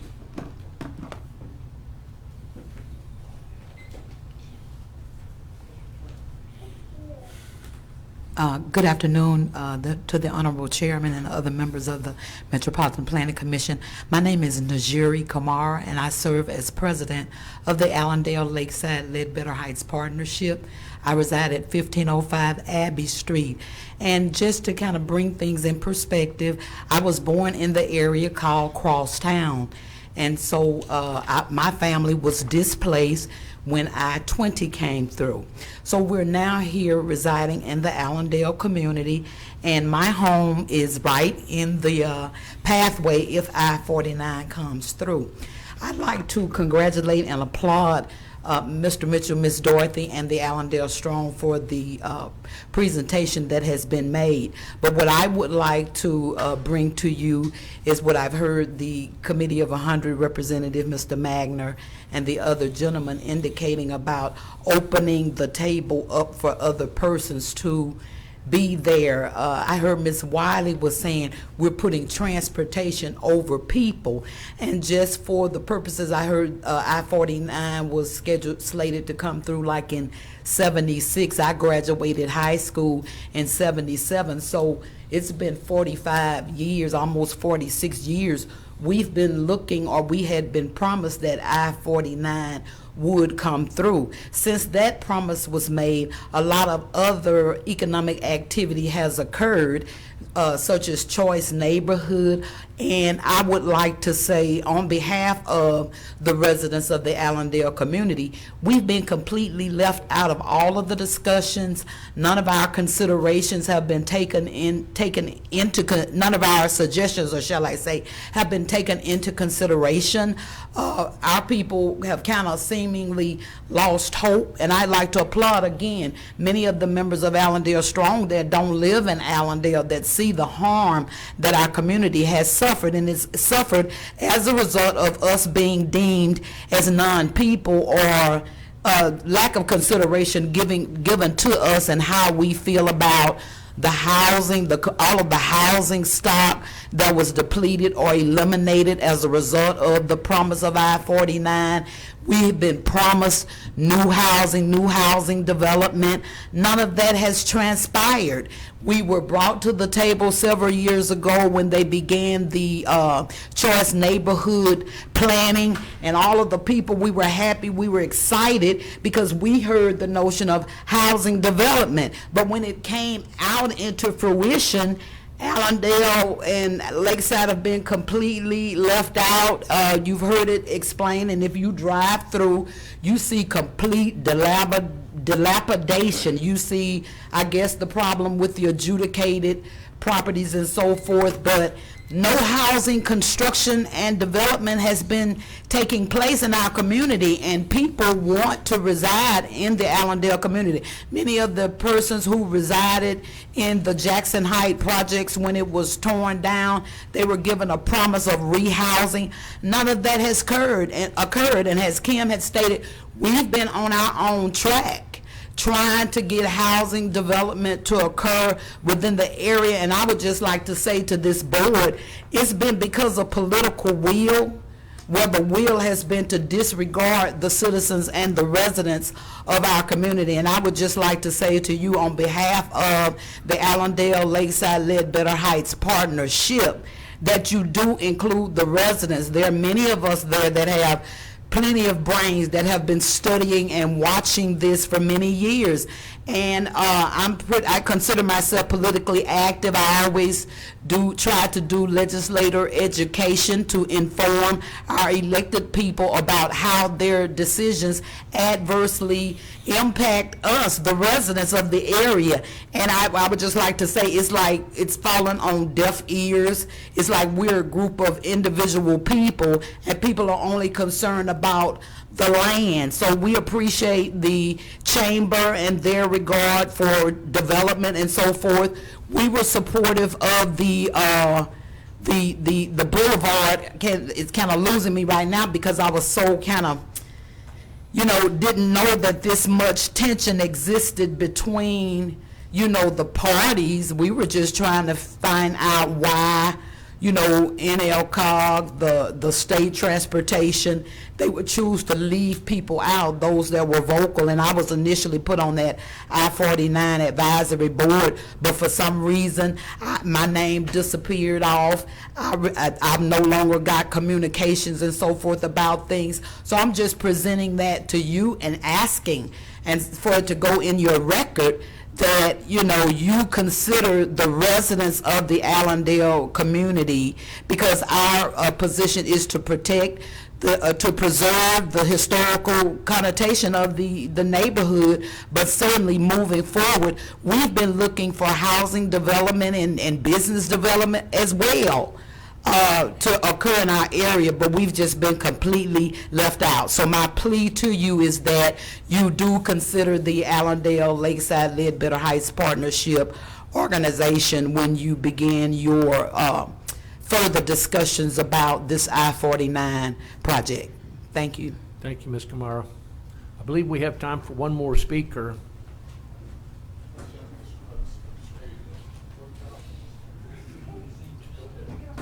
Short. Go ahead, ma'am. Good afternoon, members of the commission. I'm Pat Gilley. My family and I have lived at 714 Coachlight Road in Shreveport, in southeast Shreveport off of Ellerby for 37 years. My husband retired here after 20 years in the Air Force. We lived all over the country. We bought a home in every place we lived and became part of the community, from Alaska to New York to Massachusetts and Tioga and here. And so I have been able to look, and I'm a news junkie, and I also practice law here for 30 plus years. What I wanted to say is, what I would like to say is that I think we have to be careful to not just live in silos, and that's what I see in this community. I think that it was really strange that a member of the commission and our mayor said we felt offended. I think, sirs, you must get a little bit tougher skinned if you want to be in this kind of a position. I'm concerned about the fact that everybody in this community seems to be very provincial. They don't want to think outside of the community. If you go to Bloomberg News, these are the kinds of things that I like to find good stuff. This is just this year, this February, a highway that doesn't exist is strangling a black neighborhood. Bloomberg's talking about us. You think the big companies aren't reading this kind of stuff in Bloomberg? They're not reading the Shreveport Times, that's for darn sure. No one's going to find out anything there. But in Bloomberg, they're going to find out. And they talk about 1960, when this intercity connector was first talked about. What in the world two cities are they going to connect? I mean, are we talking about Bossier and Shreveport? We're going to pay $1 billion to connect Bossier and Shreveport? I mean, what kind of goofiness is that? And what are we going to do about all this overhead? Oh, we got to have these interstates overhead, and then it's going to make all this business. What about the Red River District? Half the buildings down there are empty. They have all those big highways going over them. What about the boardwalk in Bossier? They have all those big highways. Are people coming down off there and go? No, they're all closing up. They're going bankrupt. They're empty. It just doesn't make any sense. Another book that just came out this last month, Justice and the Interstates, the racist truth about urban highways in America. It's painful. No one wants to hear about these truths. But if we want to hear about the truth, if we want to know what we're doing, then we need to break out of our silos, and we need to start looking at a national scale and looking at what the companies who might want to find a new home somewhere, why would they come here? We lost 200,000 people who quit their jobs in the first 3 months of this year. That's saying something. We lost thousands of people who are leaving the state. We have the Fuller people who came in and built a bunch of homes down in Allendale after Katrina and all of the horrible hurricane stuff. And they were ready to build more. But then they said, oh no, we can't do that. We've got these 50 built, we have 20 more online, but we can't do it because we've got this interconnector that's going to come in here. So why build them and then have them torn down? Like this Bloomberg says, the strangling of a black community by a road that doesn't even exist. Nobody wants to invest in Allendale because they don't know if it's going to be there 5 years later. That's enough. I'm not an expert on any of this, but I'm a news junkie and I do read things and I don't live in a silo. Thank you. Thank you. Thank you, Ms. Tilley. Is Mr. Burrell still here? Commissioner, you get the last word. Before you start, I want to thank everybody for coming out today. I think we've had some thoughtful conversations. Obviously, we're not going to sort all of this stuff out in a 2-hour period, but we're starting the conversation. Mayor, thank you for coming today, and members of Allendale Strong and the Council of Governments. Maybe we should have a summit. Go ahead, Mr. Burrell. Thank you, Mr. Chairman. Well, I wasn't going to come down and address you because I've dealt with this issue over the last 13 to 15 years, and I've had enough arrows placed in my back and political beatdowns over the years that I really had just gotten tired, and I turned it over to the Chamber of Commerce and said, y'all can have this. But to address Mr. Kim Mitchell's question about what political interests restarted the inner city project, it wasn't a political interest. It was a citizen task force group that was recommended by Mayor Hightower while I was still on the city council to study the degradation of the inner city. We were looking at opportunities to revitalize the inner city. I had just finished my courses in economic development to get a certificate in economic development. And we had started an organization called a nonprofit called the Inner City Entrepreneur Institute, in which Mr. Jim Elrod was the first president. So we started looking at other cities and what could be done to the inner city. So we visited Kansas City and some other areas. And I recommended a study on the adjudicated properties of the city because we were looking at tax properties that were not being utilized. And that study came back with 7,000, not 4,000, 7,000 pieces of adjudicated property for a city our size. And being a map maker myself, being a planner for 20-some years with Bell South, I started developing overlay maps of the neighborhoods. I was representing Queensboro area and on out west as a city councilman. And when we looked at the Allendale area, I remember the adjudicated properties being in the color of yellow. And you had a streak that went down went due north of I-49. I call it the Yellow Brick Road. All of those properties were adjudicated basically to the city. I said, well, now is the time. If these properties are adjudicated to the city, and in many cases nobody is living there, or they were blighted properties, and we documented all of that, then now is the time to look at the inner city connector. Well, they didn't call it connector then, the inner city roadway during that time. So I recommended to the task force, so let's go back and revisit that. But I was on the city council, and I was getting into my last year because I served 4 years under Bo Williams as mayor, and then 4 years under Keith Hightower. So I had a good relationship with Mayor Hightower, and he was really supportive of it when we brought him the idea. And from there, I became the state representative. And so I said, well, now I can do something more from the state standpoint, because the funding would more than likely come from the state or come from the federal government through the state.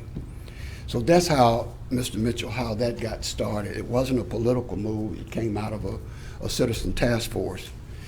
I wrote my notes down because I have a tendency to be emotional about things that I work on, especially for such a long period of time.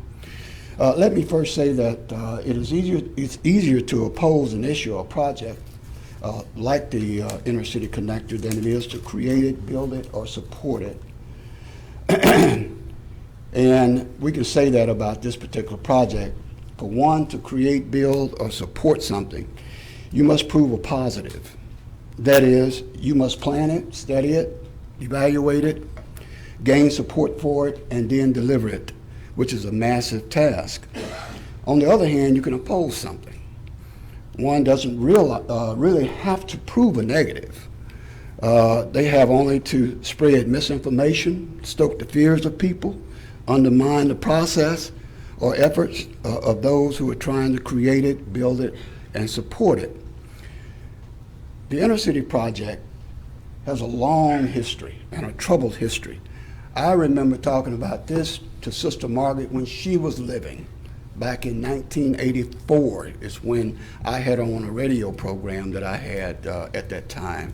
And we talked about it. And believe it or not, I was against it during that period of time, because she was a protector of the poor people in that area, and she was told that this roadway would displace all the poor people down there, and they would not have any place to live, so she opposed it, only to find out the people who was underwriting her program and supporting her was putting out misinformation. There were monies available in order to redo housing and all of these things, but the fear to the people during that time was that they would not go to a better condition that they were in at that time, so she opposed it. Jim Montgomery, who actually was her confidant, Sister Margaret's confidant, told me before she died and before he died that she recanted her opposition to that inner city section down there once she found out the truth, that it could help that community, because Allendale was dying. It was truly dying. This project has been in discussion prior to the time that there was any houses, new houses being built down in the Allendale area. It predates Community Renewal Organization. It predates the Fuller Center, because we were discussing it under Mayor Bo Williams, the last years of Mayor Bo Williams. And when Mayor Hightower came in, we continued. Then that's when we developed the task force, and we started really focusing on how can we take this roadway that has such a troubled history through over the years. And I studied Crosstown and I-20 when it went through and destroyed, supposedly destroyed that community. I represented Greenwood Acres when I-20 went through Greenwood Acres. That's one good thing about living longer. That is, you have the experience, and you not only hear things, but you've lived them. So I've been a part of that life over the last 25 years in politics. And let me try to continue forward. Our discussion went through Mayor Bo Williams, Mayor Hightower, Mayor Ollie Tyler, Mayor Adrian Perkins, and our current Mayor Arsenault, all who supported it except Mayor Cedric Glover. That's the only mayor that did not support this roadway. And I'm not going to get into that because that will take all day. But the recent move to revive the inner city project really started prior to Hurricane Katrina, which drove many desperate evacuees north to Shreveport. I know because I was the legislator over the Hearst Memorial Coliseum, and that's where we housed them when they came. So I can replay those things back in my head, you know, the distress that the people had during that time. And what it made it more stressful was the fact that I-49 came to Shreveport and it did not go through. People who came on that bus, and I don't know if Ms. Wiley came on those buses, but when those buses came to Shreveport and they had to hit the loop to go around Shreveport, they got lost.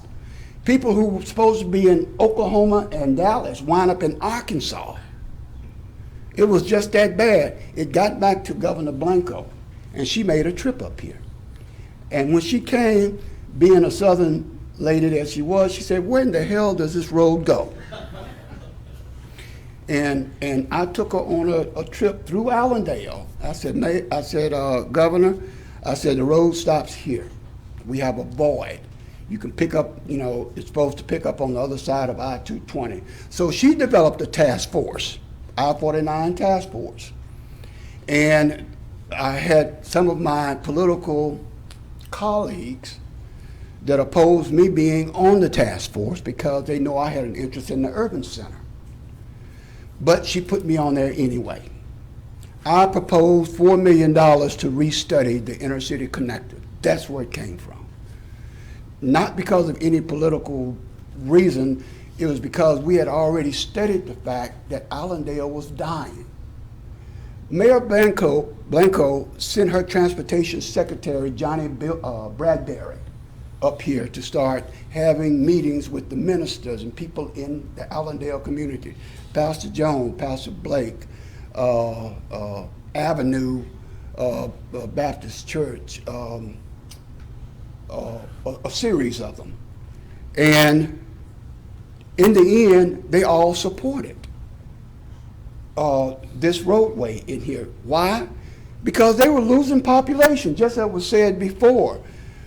People had moved out of Allendale. Allendale had lost pretty much, I would say, from 60 to 80% of their residents during that time. Many of them went to Queensboro and in areas outside of Allendale. And much of it was due to the fact that we had manufacturing during that time. They were making more money, so they wanted to move out. Well, again, I thought I was going to get as much time as Mr. Mitchell, but I see I can't do that. But at the same time, it's a long story here. That $4 million initial $3.5 million study actually has turned into about a $7 million study because of all the opposition that has taken place. This road should have been started 6 years ago or more, if that was the case. If we could have stopped all of the opposition. And talking about Bloomberg article, ma'am, this is the article that I'm going to send to Bloomberg, because you know why? If you read it, you'll see that they said in there, the reporter said that they couldn't find me. I'm the easiest person in the world to find. I just read them. Well, it's in there, and because of that, somebody sent me the article. I was in Washington, D.C. at the police jury conference, and they sent me that article and said, your name is in the Bloomberg papers. And when I read it, they said that they tried to get in touch with me for a response because they know I had sponsored it. That's a lie. No one ever called me. I'm the easiest person to find. You can call. About email. You just say that you don't respond to those? Okay, I'm just saying. Local folks can. Maybe I don't respond to email because Mr. Chair, Mr. Chair, I'm no longer a state representative, and chances are you got my state representative email. Maybe that's the reason why. Mr. Burrell. But anyway, like I said, it's a long story, but we worked with the people. I represented the people in that area. That was before any of these houses were built. I even went to the state and sponsored tax credits to get building materials for the houses. But it was based upon the fact that they would not build in the corridor. it was under Mayor Cedric Glover, who allowed all of these adjudicated properties in that area to be built where the people could build houses in the path of I-49. More so, the rebuilding of the Renaissance project at the head of I-20 and 49, which could have been relocated somewhere else. So yeah, there was some political maneuvering, but it sure wasn't on this end. Thank you. Thank you, Mr. Burrell. Mr. Clark, when's our next meeting? June 7th. June the 7th, the commission will hold its regularly scheduled meeting, at which time we'll take up projects that are on the agenda. Any board members have any final thoughts? Motion to adjourn. Mr. Andrews makes a motion to adjourn. I think that sort of cuts off the conversation. Any more discussion? Well, I just want to add this to board members. If you look up the best cities in the United States today, the top 5 cities to live for lifestyle, family, children, each of one of those cities have a interstate that goes from south to north, each one of those cities. So I think the conversation is, what can we do for our community to revitalize these areas? And what can we do? The conversation should be, what can we do for ourselves, for our own community? I don't think the interstate has a say in whether we build a community where we welcome everybody. If you look up also what are the most visited cities in the United States, each one of these cities have a major interstate that goes south right through the city, from south to north. So I don't think that the conversation here should be what Mr. Mitchell was talking about. I think that there's definitely other sources that we can search for our city and for our common good as a community. Well, thank you, board members. Thank you, Mr. Balderas. Okay, motion to adjourn is on the table. Any objection? We're adjourned.